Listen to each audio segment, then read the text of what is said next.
وأشهد أن محمدا عبده ورسوله يا أيها الذين آمنوا اتقوا الله حق تقاته ولا تموتن إلا وأنتم مسلمون يا أيها الناس اتقوا ربكم الذي خلقكم من نفس واحدة وخلق منها زوجها وبث منهما رجالا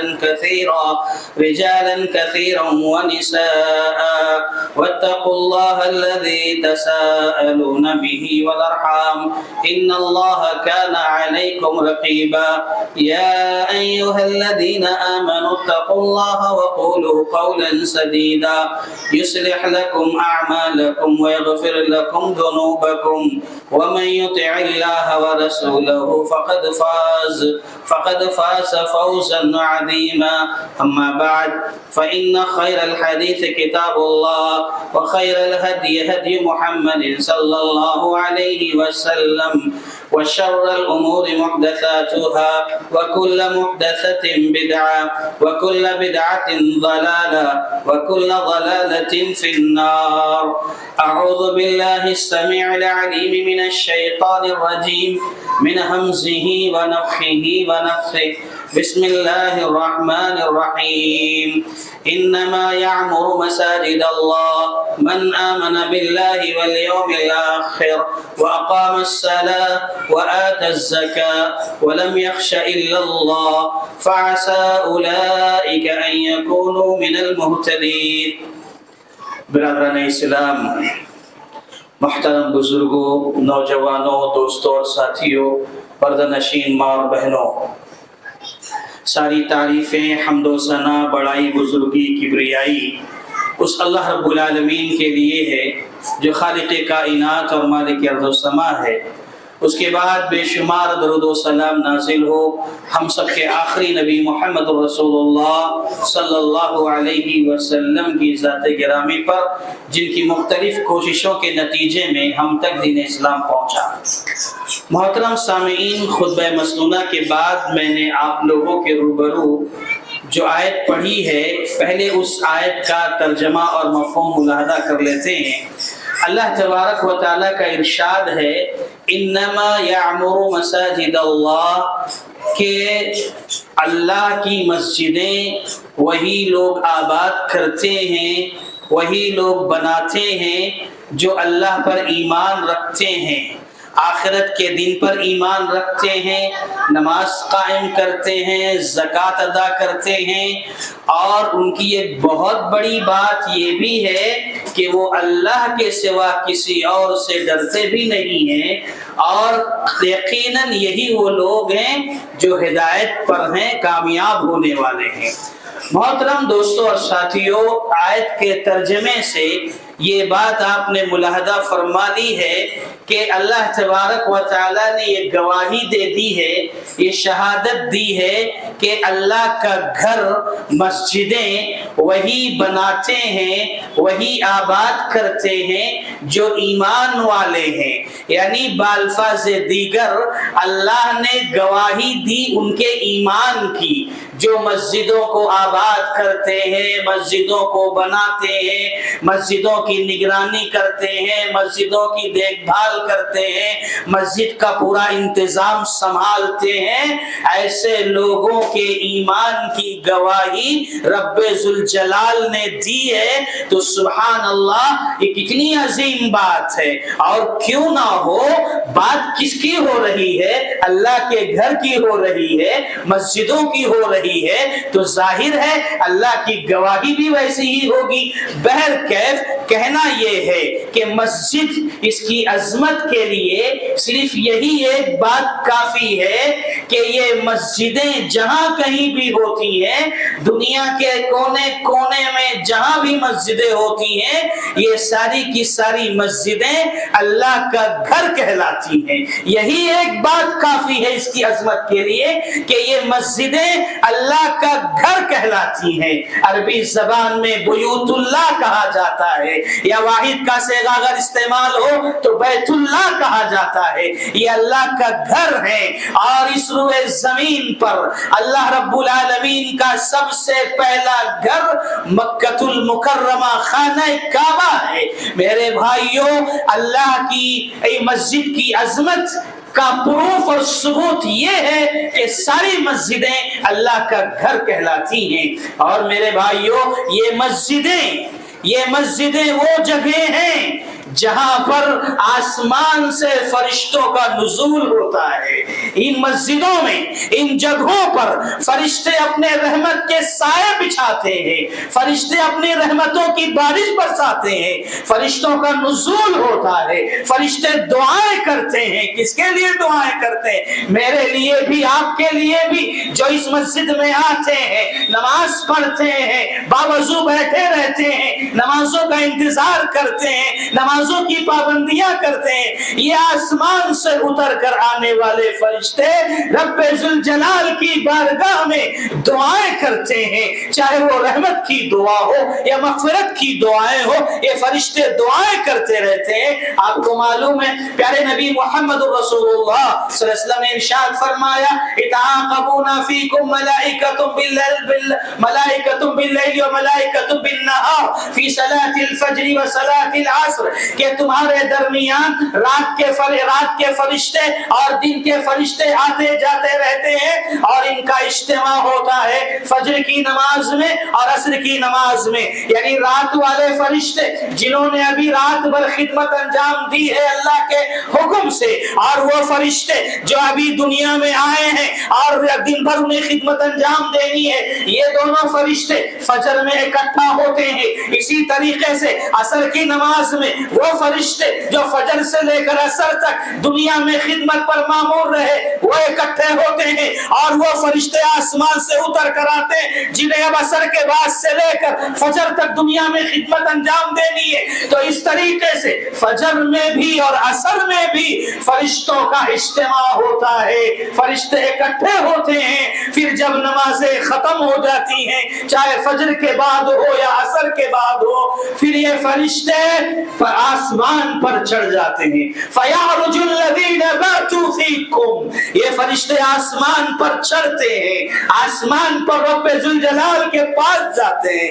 فَيَسْأَلُهُمُ اللَّهُ، پھر ہمارا رب ان فرشتوں سے پوچھتا ہے، ان فرشتوں سے سوال کرتا ہے۔ حالانکہ اللہ کو سب پتا ہے، لیکن ہماری حوصلہ افزائی اللہ کر رہا ہے، اللہ تعالیٰ ہمارے مقام کو بلند کر رہا ہے، اللہ ہمیں یہ ساری چیزیں بتانا چاہتا ہے، اس لیے اللہ تبارک و تعالی فرشتوں سے پوچھتا ہے۔ فَيَسْأَلُهُمُ اللَّهُ، اللہ پوچھتا ہے، اے میرے فرشتوں بتاؤ تم دنیا میں گئے تھے نا، کیف ترکتم عبادی، میرے بندے کیا کر رہے تھے، میرے بندوں کو کس حالت میں پایا ہے؟ فرشتے کہیں گے، جواب دیں گے، اللہ اتیناہم وہم یصلون وترکناہم وہم یصلون، اے اللہ ہم جب ان کے پاس پہنچے تھے تو دیکھا وہ نماز پڑھ رہے تھے، حالت نماز میں تھے، تیرا ذکر کر رہے تھے، اللہ تجھے یاد کر رہے تھے۔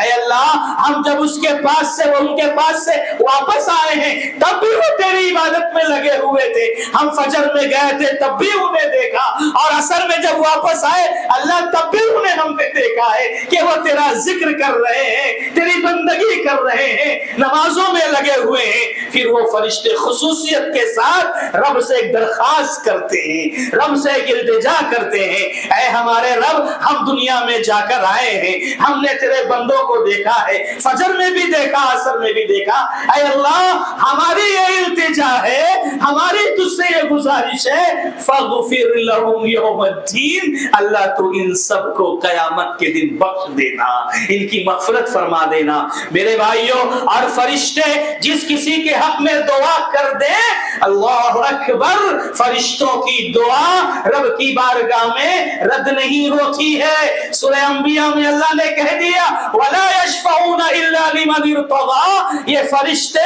جس کسی کے حق میں بھی سفارش کر دیں، جس کسی کے حق میں دعا کر دیں، رب ذوالجلال راضی ہو جاتا ہے، رب ذوالجلال خوش ہو جاتا ہے، قبول کر لیتا ہے۔ تو میرے بھائیوں سمجھو، غور کرو، یہ وہ مسجدیں ہیں جہاں ہم اور آپ 5 وقت آتے ہیں، رب کو سجدے کرتے ہیں، ویسے آسمان سے فرشتے اترتے ہیں، رحمتوں کا سایہ کرتے ہیں، ہمارے لیے دعائیں کرتے ہیں۔ تو یہ مسجدیں ہیں جہاں پر فرشتوں کا نزول ہوتا ہے۔ میرے بھائیوں میں آج کے اس مختصر سے وقت میں آپ کو یہ بتانا چاہتا ہوں کہ سماج و معاشرے میں مساجد کا کیا کردار ہوتا ہے۔ یہ مسجدیں جو ہوتی ہیں، یہاں سے جہاں جہاں مسجدیں ہوتی ہیں وہاں سے کیسے کیسے کام ہوتے ہیں، کون کون سے کارنامے انجام دیے جاتے ہیں، اور مساجد کا اپنا سماج و معاشرے میں کیا کردار ہوا کرتا ہے۔ تو میرے بھائیوں سب سے پہلی بات تو یہ مسجدیں مرکز توحید ہوا کرتی ہیں، مرکز توحید ہوتی ہیں، یعنی اس جگہ سے، مسجدوں سے توحید کا نور پھیلتا ہے، ایمان و یقین کا نور پھیلتا ہے، حق و صداقت کا نور پھیلتا ہے، سچائی کا نور پھیلتا ہے، اتباع سنت کا نور پھیلتا ہے، توکل کا نور پھیلتا ہے، امانت و دیانتداری کا نور پھیلتا ہے۔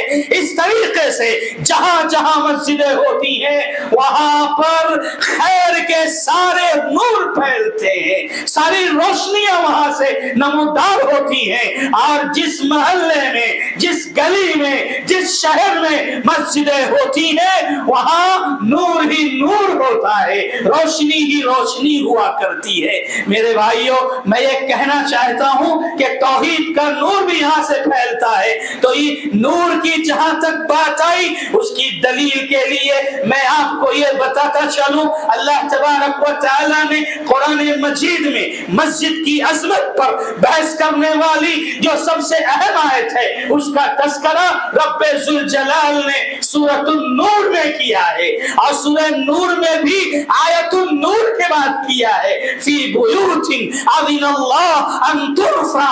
سبحان اللہ، مفسرین نے یہ نقطہ بیان کیا کہ اللہ تبارک و تعالی نے سورہ نور میں آیت نور کے بعد یہ تذکرہ کر کے مسجد کا یہ بتانا چاہا ہے کہ مسجدیں جہاں جہاں ہوتی ہیں وہاں پر نور پھیلتا ہے، روشنی پھیلتی ہے۔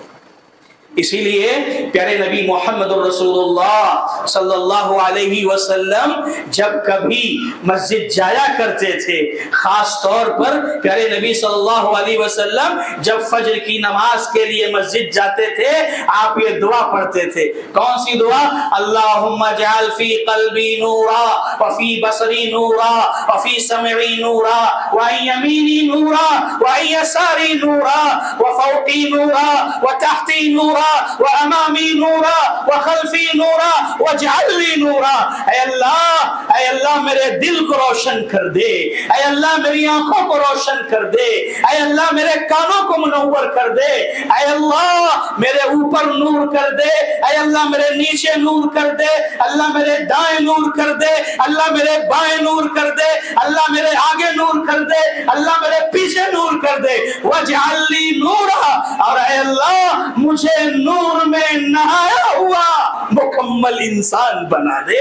میرے بھائیوں کتنی پیاری دعا ہے جو پیارے نبی محمد رسول اللہ صلی اللہ علیہ وسلم پڑھا کرتے تھے۔ تو کہنے کا مطلب یہ ہے کہ مسجدیں جہاں ہوتی ہیں وہاں سے نور پھیلتا ہے، روشنی پھیلتی ہے۔ میرے بھائی جیسے کہ میں نے کہا کہ توحید کا نور بھی پھیلتا ہے یہاں سے، مسجدیں جہاں ہوتی ہیں یہ مرکز توحید ہوا کرتی ہیں، جیسے کہ اللہ نے فرمایا وَأَنَّ الْمَسَاجِدَ لِلَّهِ فَلَا تَدْعُوا مَعَ اللَّهِ أَحَدًا، کہ یہ مسجدیں صرف اللہ کی ہیں، اللہ کے لیے ہیں، یہاں اللہ کے سوا کسی اور کی بندگی نہیں ہوگی، یہاں اللہ کے سوا کسی اور کو نہیں پکارا جائے گا۔ اسی طریقے سے پیارے نبی محمد رسول اللہ صلی اللہ علیہ وسلم اپنی زندگی کے آخری مرحلے میں ہیں اور آپ پر بے چینی ہے، گھبراہٹ ہے، کبھی سر پر چادر ڈالتے ہیں کبھی ہٹاتے ہیں، ایسے عالم میں آپ نے ایک جملہ کہا اور وہ کیا تھا؟ وہ یہ تھا، آپ نے فرمایا لعن اللہ الیہود والنصارى اتخذوا قبور انبیائہم مساجد، کہ اللہ کی لعنت ہو یہودیوں پر، عیسائیوں پر، کہ انہوں نے انبیاء کی قبروں کو مسجد بنا لیا، انبیاء کی قبروں کو سجدہ گاہ بنا لیا۔ تو میرے بھائیوں یہ مسجدیں مرکز توحید ہوا کرتی ہیں، یعنی جہاں مسجد ہوگی وہاں شرک نہیں ہوگا، اور جہاں قبریں نہیں ہوں گی اور جہاں قبریں ہوں گی وہاں مسجد نہیں ہو سکتی۔ یہ پیارے نبی محمد رسول اللہ صلی اللہ علیہ وسلم کے فرمان سے واضح ہو گیا۔ تو میرے بھائیوں یہ سمجھ کر چلنا یہ مسجدیں مرکز توحید ہوتی ہیں، یہاں سے توحید کی روشنی دنیا میں پھیلتی ہے، اور ہمارا تو سرمایہ یہی ہے، ہمارا تو سب کچھ یہی ہے۔ اگر توحید نہیں، اللہ کی الوہیت نہیں، اللہ کی عبادت و بندگی نہیں، تو دنیا کے سارے کار خیر کر لو، ساری نیکیاں کر لو، کچھ بھی کر لو، اگر توحید نہیں تو کامیاب نہیں۔ تو میرے بھائیوں یہ مسجدیں مرکز توحید ہوا کرتی ہیں، اور یہ مسجدیں مرکز انوار ہوا کرتی ہیں، جہاں سے مختلف خیر کے کاموں کی روشنیاں نمودار ہوتی ہیں، روشنیاں پھیلتی رہتی ہیں۔ یہی نہیں میرے بھائیوں، دوستوں اور ساتھیوں، یہ مسجدیں جہاں ہوتی ہیں نا، اس کا ایک بڑا کردار یہ بھی ہوتا ہے کہ مسجدیں ہمارے سماجی معاشرتی مسائل کو حل کرنے کی جگہیں ہوتی ہیں۔ یہاں پر منبر رسول سے جمعہ کے خطبے ہوتے ہیں، اور یہاں مختلف نمازوں کے بعد دروس ہوا کرتے ہیں، مسئلے مسائل پیش کیے جاتے ہیں، امت کے مسائل، سماج کے مسائل، معاشرے کے مسائل، چاہے آپ کے تجارت کا مسئلہ ہو، لین دین کا مسئلہ ہو، شادی بیاہ کا مسئلہ ہو، طلاق و خلا کے مسائل ہو، ایسے جتنے بھی مسائل ہیں ان سارے مسائل کا حل انہی مسجدوں میں ملتا ہے۔ کیوں؟ انہی مسجدوں میں علماء ہوتے ہیں، جب آپ ان سے آ کر پوچھتے ہیں تو انہی مسجدوں میں آپ کے سوالوں کا جواب دیا جاتا ہے، آپ کے مسائل کا حل پیش کیا جاتا ہے۔ یعنی یہ مسجدیں مسائل کا حل پیش کرتی ہیں اور دعوت و تبلیغ کا ایک اعلیٰ کردار ادا کرنے والی یہ جگہ ہوا کرتی ہیں۔ میں آپ کو ایک مثال دوں، ابھی ماضی قریب کی سن 2000 کے آس پاس میں دنیا سے رخصت ہونے والی ایک بڑی عظیم شخصیت شیخ عبدالعزیز بن باز رحمت اللہ علیہ، میں سمجھتا ہوں اکثر لوگ اس سے واقف ہوں گے۔ بن باز رحمت اللہ علیہ کی شخصیت ایسی شخصیت تھی کہ یہ پوری زندگی اپنی دین اسلام کی خدمت میں گزار دی۔ یہ اپنی زندگی کے آخری مرحلے میں ہیں، بیمار ہیں، پریشان ہیں، بلڈ پریشر بھی ہے، شوگر بھی ہے، کینسر بھی ہے، مختلف بیماری میں مبتلا ہے، اور اللہ کی طرف سے ایک چیز یہ بھی تھی کہ وہ آنکھوں سے دیکھ بھی نہیں پاتے تھے، لیکن زندگی میں انہوں نے بڑا مثالی کارنامہ انجام دیا۔ دعوت و تبلیغ کے میدان میں انہوں نے اپنی ایک مثال بنائی۔ میں ایک مثال دے دوں بات آگے بڑھانے سے پہلے، کہ جب کینسر کا درد انہیں لاحق ہوا، تکلیف تھی، اور آخری مرتبہ ان کو ہاسپٹل لے جایا گیا 2-3 گھنٹے کے چیک اپ کے لیے۔ جب ہاسپٹل لے جایا گیا، آپ کا چیک اپ ہو رہا ہے، آپ کا معائنہ ہو رہا ہے، اور ایک نرس جو آپ کے پاس آ رہی ہے جا رہی ہے، لوگوں نے بتایا، شیخ بن باز رحمت اللہ علیہ سے کہا کہ یہ جو لڑکی، یہ جو نرس آپ کی خدمت پر مامور ہے، جو آ رہی ہے جا رہی ہے، بتایا گیا کہ یہ عیسائی ہے. اللہ اکبر. شیخ اپنے درد میں ہیں, تڑپ رہے ہیں, تکلیف میں ہیں, لیکن جیسے ہی پتہ چلا یہ بچی, یہ خاتون, یہ لڑکی عیسائی مذہب کو فالو کر رہی ہے, اس کو اپنے پاس بلایا, سمجھایا, کہا اے میری بیٹی دیکھو عیسیٰ علیہ السلام اللہ کے بندے ہیں, اللہ کے رسول ہیں, اللہ کی عبادت کو. یعنی میں کہنا یہ چاہتا ہوں شیخ بن باز رحمت اللہ علیہ نے اپنا درد, تکلیف, غم بلایا اور اس بچی کو دعوت اسلام پیش کیا.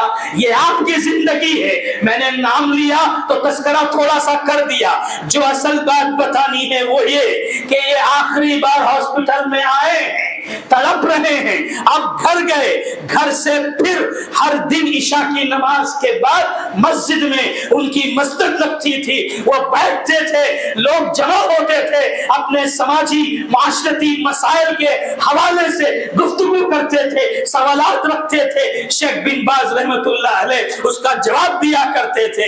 اس دن بھی یہی ہوا, اس رات بھی یہی ہوا.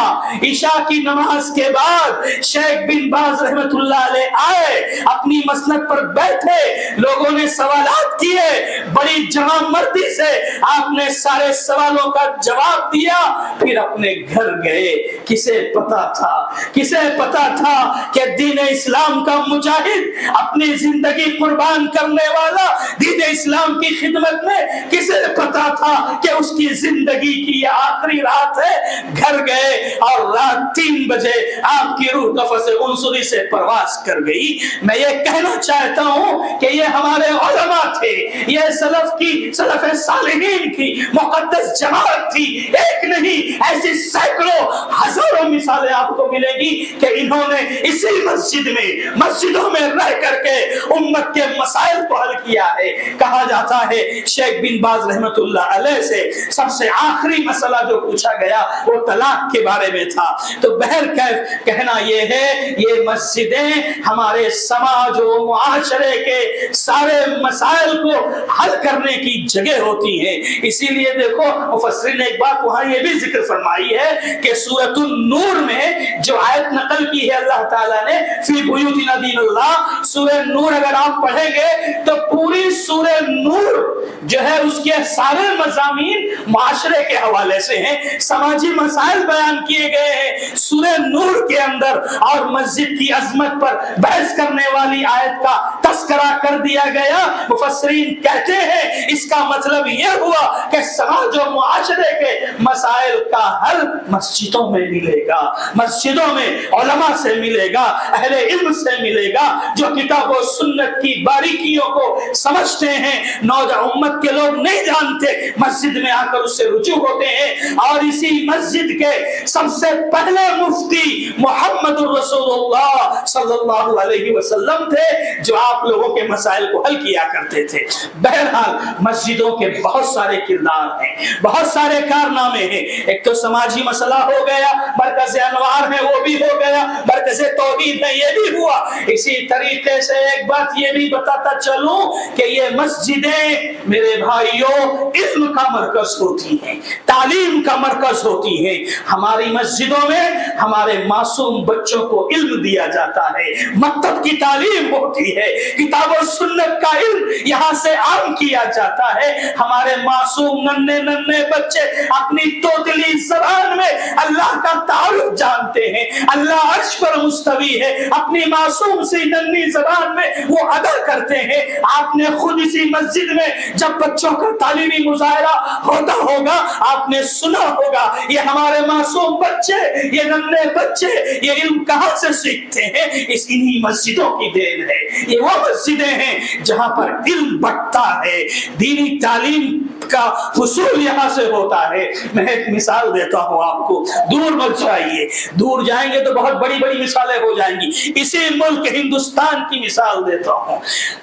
اسی ملک کی دارالسلطنت دہلی میں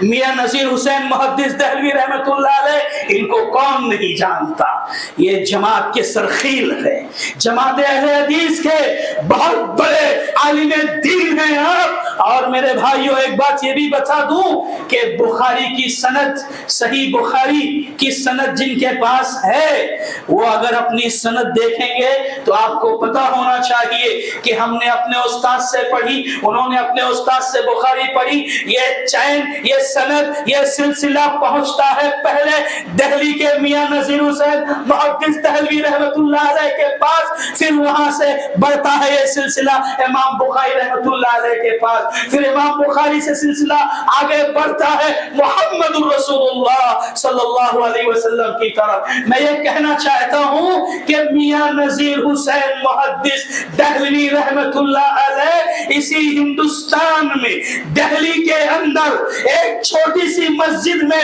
بیٹھ کر تقریباً 20-22 سال تک، کتنے سال؟ 20-22 سال تک تقریباً، عفواً کہا جاتا ہے تقریباً 60 سال تک، ان کے بارے میں آیا 80 سال انہوں نے اپنے ہندوستان میں گزارے، 80 سال ہندوستان میں گزارے اور 60 سال تک آپ نے صحیح بخاری پڑھائی ہے اور تقریباً 20 سے 22 ہزار طلبہ نے آپ سے فائدہ اٹھایا ہے، صحیح بخاری کا علم حاصل کیا کہاں؟ مسجد میں بیٹھ کر، مسجد میں بیٹھ کر۔ اور میاں نذیر حسین محدث دہلوی رحمت اللہ علیہ کا ایسا غلغلہ تھا، ایسا چرچا تھا، ایسے نامور عالم دین تھے، ایسے پائے کے محدث تھے کہ دنیا کے کونے کونے سے، دنیا کے کونے کونے سے لوگ ہندوستان آتے، دہلی کی سرزمین پر آتے اور میاں نذیر حسین محدث دہلوی رحمت اللہ علیہ کے پاس آ کر زانو تلمس طے کرتے، صحیح بخاری پڑھ کر جاتے۔ کہاں کہاں سے؟ مکہ سے، مدینہ سے، ملک شام سے، لیبیا سے، عراق سے،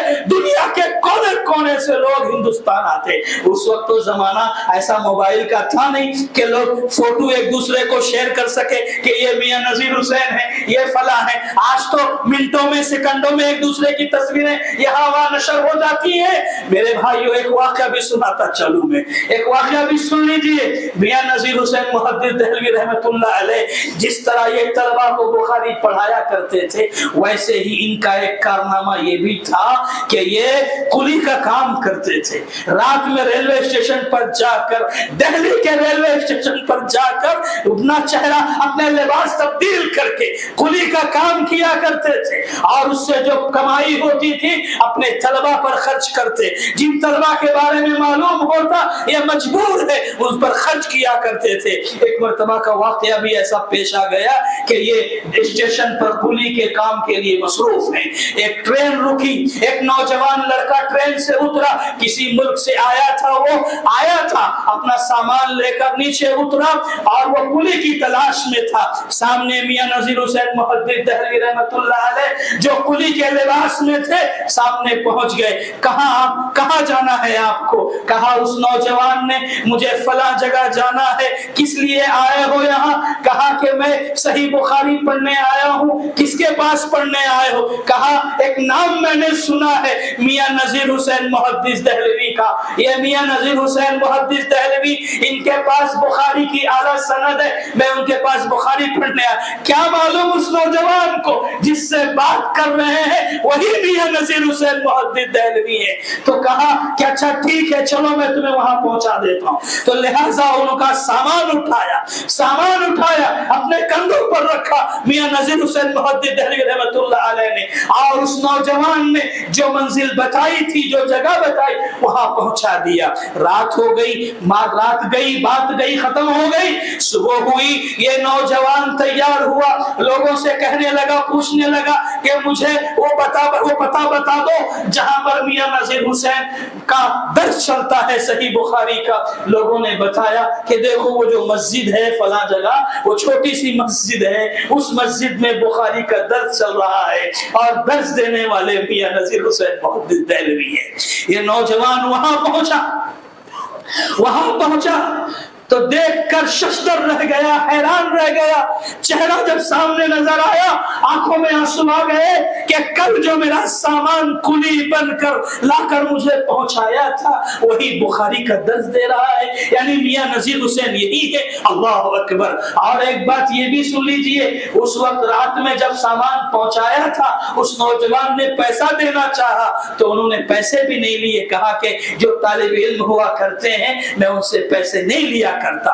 بہرحال میرے بھائیوں، میں یہ آپ کو پیغام دینا چاہتا ہوں، یہ بتانا چاہتا ہوں کہ یہ مسجدیں بڑی عظیم ہیں، ان کا مرتبہ بڑا بلند ہے، مسجدوں کا مقام بہت اونچا ہے، یہاں سے صرف خیر ہی خیر پھیلتے ہیں، روشنی ہی روشنی پھیلتی ہے، یہاں سے علم پھیلا ہے۔ میرے بھائیوں، یہی نہیں، باتیں تو بہت ساری ہو سکتی ہیں، لیکن میں یہ بتانا چاہتا ہوں کہ یہ وہ مسجدیں ہیں جہاں سے طلبہ کو، ہمارے بچوں کو، بچیوں کو علم دیا جاتا ہے۔ اور خاص طور پر آج کل تو شاید بہت خال خال یہ دیکھنے کو ملتا ہے، ہونا چاہیے اگر مسجد میں کہیں ہفتہ واری 15 روزہ یا مہینے میں ہی صحیح ہماری معصوم بچیوں کے لیے، بیٹیوں کے لیے، نوجوان لڑکیوں کے لیے، بڑی عمر کی خواتین کے لیے بھی اگر ممکن ہو سکے، اگر آسانی کے ساتھ، پردے کے ساتھ، شرعی حدود میں رہ کر اگر وہ یہاں آ کر علم سیکھ سکے تو ایسا انتظام ہونا چاہیے کہ خواتین اپنی دینی پیاس بجھائیں، اپنی علمی پیاس اسی مسجد سے بجھائیں۔ یہ مسجدیں ہیں جہاں سے یہ سارے خیر پھیلتے ہیں۔ بہرکیف اسی کے ساتھ ساتھ اسی کی عظمت کے پیش نظر مسجد سے جڑی ہوئی جو چیزیں ہوتی ہیں نا وہ بھی بڑی عظیم ہو جاتی ہیں۔ چھوٹی چھوٹی چیزیں ہیں وہ عظیم ہو جاتی ہیں، جو مسجد سے جڑا وہ عظیم ہو گیا، جو اذان دینے والا اس کا مقام بلند ہو گیا، جو امام اس کا مرتبہ اونچا ہو گیا، جو مسجد میں صفائی کرنے والا اس کا نام روشن ہو گیا۔ آپ جانتے ہیں نا، مسجد نبوی میں ایک عورت تھی، ایک خاتون تھی جو مسجد نبوی کی صفائی کیا کرتی تھی، بوڑھی ہو چکی تھی بیچاری، اچانک ایک رات اس کی وفات ہو گئی، انتقال ہو گیا۔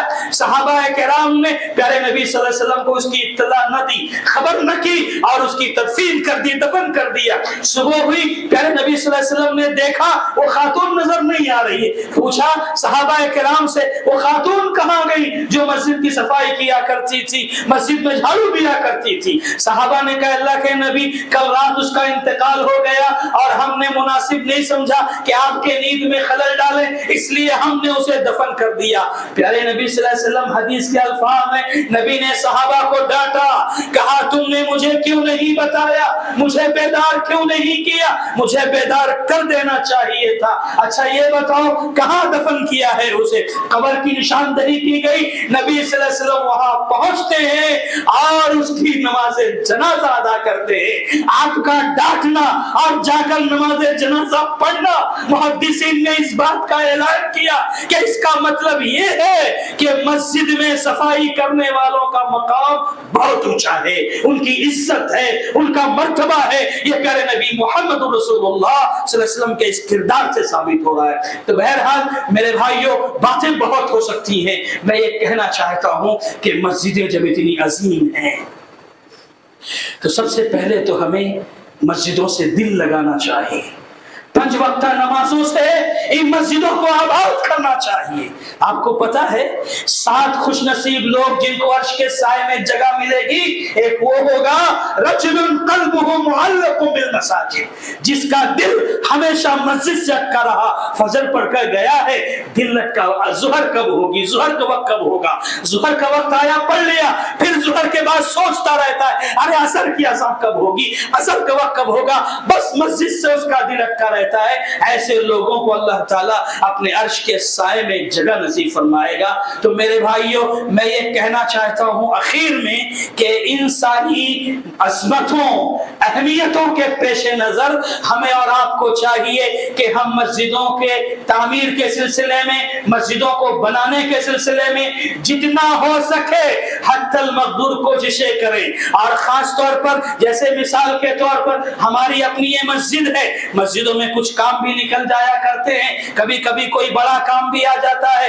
اور ضرورت پڑ جائے تو اپنی مسجدوں کی نگرانی کرنا, اس میں مالی تعاون کرنا, یہ بھی آپ کی بڑی ذمہ داری ہے. تو میرے بھائیوں, مسجد کو بنانا, اس کی توسیع کرنا, اس کی تعمیر کرنا, مسجد میں لگنے والے مسجد میں لگنے والا جو بھی پیسہ ہوتا ہے وہ بہت عظیم ہوتا ہے. اللہ تعالیٰ کے پاس اس کی بڑی قدر ہوتی ہے. جانتے ہیں کیسی قدر ہوتی ہے؟ کل قیامت کے دن اللہ تبارک و تعالی اپنے فرشتوں سے کہے گا, اے میرے فرشتوں, این جیرانی, میرے پڑوسی کہاں ہیں؟ فرشتے کہیں گے, اللہ تیرا پڑوسی, وہ کون سا خوش نصیب ہے جو تیرا پڑوسی ہو؟ اللہ کہے گا, ہاں میرے فرشتوں, میرا پڑوسی کہاں ہے؟ کون ہوگا اللہ تیرا پڑوسی؟ اللہ کہے گا, اے میرے فرشتوں, این عمارۃ المساجد, میرے وہ بندے کہاں ہیں جو مسجدوں کی تعمیر کرتے تھے, جو مسجدوں کو بناتے تھے, مسجدوں کو آباد کرتے تھے, کہاں ہیں وہ لوگ؟ وہی تو میرے پڑوسی ہیں. تو میرے بھائیوں, اللہ کا پڑوسی بننا مطلب اللہ کا تقرب ملنا, اللہ کے قریب رہنا کتنی بڑی سعادت کی بات ہے. اور یہ اللہ تبارک و تعالی نے ان لوگوں کے ساتھ خاص کر دیا ہے جو مسجدوں کی تعمیر کرتے ہیں. اور اسی کی عظمت کے پیش نظر پیارے نبی محمد رسول اللہ صلی اللہ علیہ وسلم جب مکہ سے مدینہ ہجرت کر کے آئے تھے, ابھی مدینہ نہیں پہنچے ہیں, مدینے سے پہنچنے سے پہلے ایک جگہ آپ نے 14-15 دن کا پڑاؤ ڈالا ہے. 14-15 دن کے لیے آپ نے قیام کیا ہے.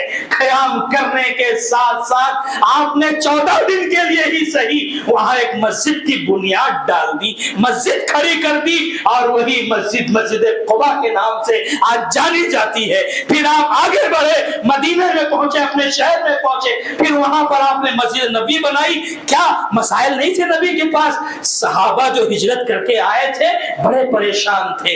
وہ صحابہ جو مدینہ ہجرت کر کے نبی کے ساتھ آئے تھے, مدینے مکے میں اپنا سب کچھ لٹا کر آئے تھے, سب کچھ گنوا کر آئے تھے. جو مالدار صحابہ تھے سب دے کر آ گئے, صفر ہو گئے, زیرو ہو گئے, اور مدینہ پہنچے ہیں. بہت سارے مسائل تھے نبی کے سامنے, لیکن نبی صلی اللہ علیہ وسلم نے سارے مسائل کو ایک طرف رکھا, سب سے پہلے مسجد کی تعمیر فرمائی. مطلب آپ یہ بتانا چاہتے ہیں, یہ امت کو پیغام دینا چاہتے ہیں کہ اگر مسجد ہے تو خیر ہے, ہر طرح کے مسئلے تمہارے وہاں سے حل ہوں گے. اور میں ایک بات یہ حوصلہ افزائی کے لیے کہہ دوں کہ یہ بڑی خوشی کی بات ہے, اور بھی لوگ مسجد تعمیر کرتے ہیں, لیکن خاص طور پر یہ حوصلہ افزائی کے لیے کہہ رہا ہوں, ہو سکتا ہے اختلاف بھی ہو, جہاں پر اللہ کے فضل و کرم سے دوسرے علاقے کے لوگ بھی مسجدیں بناتے ہیں, تعمیر کرتے ہیں, لیکن یہ ہمارا عینی مشاہدہ ہے. خاص طور پر اتر پردیش کے رہنے والے, یو پی کے رہنے والے جو کچھ بھی کاروبار بزنس کرتے ہیں, اللہ کے فضل سے ہماری آنکھوں نے دیکھا ہے, یہ جہاں کہیں آباد ہوتے ہیں, جہاں کہیں 10-15 کی تعداد میں ہوتے ہیں, الحمدللہ وہ مسجدیں کھڑی کر دیتے ہیں, توحید پرستوں کو سجدہ کرنے کی جگہ فراہم کر دیتے ہیں. مجھے اس سے انکار نہیں, دوسرے لوگ بھی مسجد آباد کرتے, تعمیر کرتے ہیں, لیکن اللہ کے فضل و کرم سے اللہ نے اتر پردیش, بہت سارے ان کے بھی اپنے مسئلے ہیں, ان کے اندر بھی کمیاں ہیں, لیکن مسجدوں کو بنانے میں ہم نے دیکھا ہے یہ سرے فہرست رہتے ہیں. اللہ تعالیٰ ان کو جزائے خیر عطا فرمائے, اللہ تعالیٰ ان کو بہتر بدلہ عطا فرمائے. میرے بھائیوں, بات ختم کر رہا ہوں. مسجد کی عظمت پر بات ہو رہی تھی, اور یہ ساری گفتگو کرنے کے بعد ایک اعلان آپ کے سامنے کرتا چلوں, وہ یہ ہے, آپ جانتے ہیں کہ آپ سے یہی قریب متصل میرا روڈ ایک شہر ہے. میرا روڈ میں ہماری اپنی توحید پرستوں کی صرف ایک مسجد ہے, اور ایک بلڈنگ کے اندر ایک چھوٹی سی مسجد اور ہے. اب تک وہاں تقریباً 10 سے زائد مسجدیں ہونی چاہیے, لیکن وجوہات کچھ بھی ہو, بہرحال مسجد وہاں نہ ہو سکی. لیکن اللہ کے فضل و کرم سے کچھ احباب نے مل کر ایک نئی مسجد تعمیر تقریباً کر لی ہے. ایک بلڈنگ کے نیچے 2 دکان اور ایک مکان خرید لیا, اور ان قریب انشاءاللہ اس مسجد کا